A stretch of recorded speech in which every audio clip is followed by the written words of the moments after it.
November, Saturday. So there's this thing that's getting really popular at my school called Skibbity Toilet. So I searched it up to see what all the fuss was about, and I instantly regretted it. Skibbity bob bob bob yes yes, skibbity bob skip skip.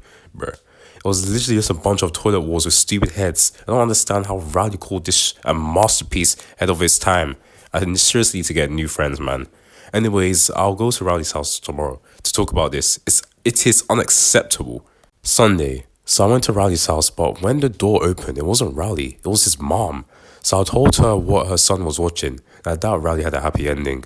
When I got home, the first thing I saw was Roderick in my room. When asked him what he was doing, he said, "I was just waiting for you," and proceeded to show me a recording he made of me watching Skibbity Toilet. And he said he would release it to the public and even send it to Holly Hills if I didn't do everything he wanted. So I said that there was no flipping way he was doing that. So I grabbed the gun I keep under my bed and shot him. Well, now that I killed my brother, I gotta run. When they find him, the police will be looking for me. 5 hours later. Alright, so I moved to the forest and brought the essentials, my game console, my controller. Unfortunately, I didn't bring my Unfortunately, I didn't bring a monitor, so I can't even play them. Monday. Alright, so I spent the night in the woods. So I was feeling kind of lonely. I went to Riley's house to explain to him the situation. So I threw a rock at his window. And when he came up to the window to see me, he just told me to leave him alone. Is this because of the skippy toilet, bro? He didn't respond to me anymore, but I knew he could hear me, so I briefly explained what the situation was. You killed Roderick? Yep. I'm calling the police. Great. The last thing I needed. Riley calling the police on me. So I grabbed a bigger rock and broke his window.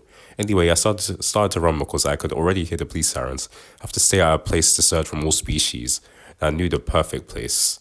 Beware of Silas Scratch. Tuesday. So I finally got to Silas Scratch's house, and it was just as I remembered it.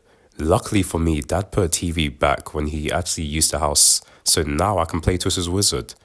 However many hours later it's been. I've been playing Twisted Wizard all day. I've lost perception of time. I hope this lasts forever, but at the same time, I miss my home. But the police is searching for me. Talking to Riley was a horrible idea. I don't even know why I killed Roderick just because of his recording.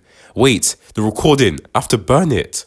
Alright, so you might have a problem. So it turns out Roderick isn't actually dead. As I was sneaking into the house, I saw some paramedics putting him on a hospital bed. And I kid you not, he was flipping breathing. If they catch me while getting inside the house, it's over for me. The paramedics left Roderick unattended for a bit, and he was in a horrible state. I feel really bad for shooting him, but I had to. Otherwise, he would ruin my non-existent chance with Holly. Anyway, I got in the house, but I couldn't find his phone. But when I looked out the window, I realized my mistake. There was a van called Evidence B. It had all the evidence in the case, and that includes Roderick's phone. I managed to jump inside the van last minute and hide between all the evidence just when it started to go, to God knows where. So as I was searching for the evidence, I found Roderick's skateboard and many other stuff, but I finally found his phone.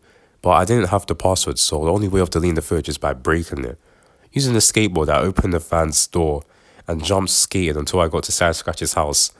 Once there, I threw the phone, but it still worked. So I went to the cliff near the cabin and I threw it off, finally ending this story.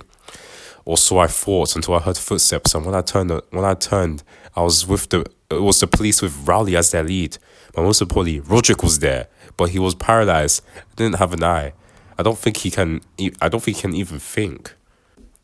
Alright, so the police told me that I'm surrounded, so I basically have no other option except hear Rowley's absurd hero monologue.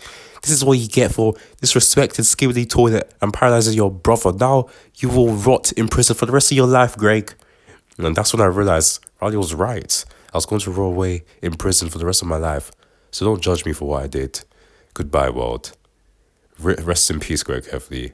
I can't believe I'm dying because of Skibbity Toilet. The end.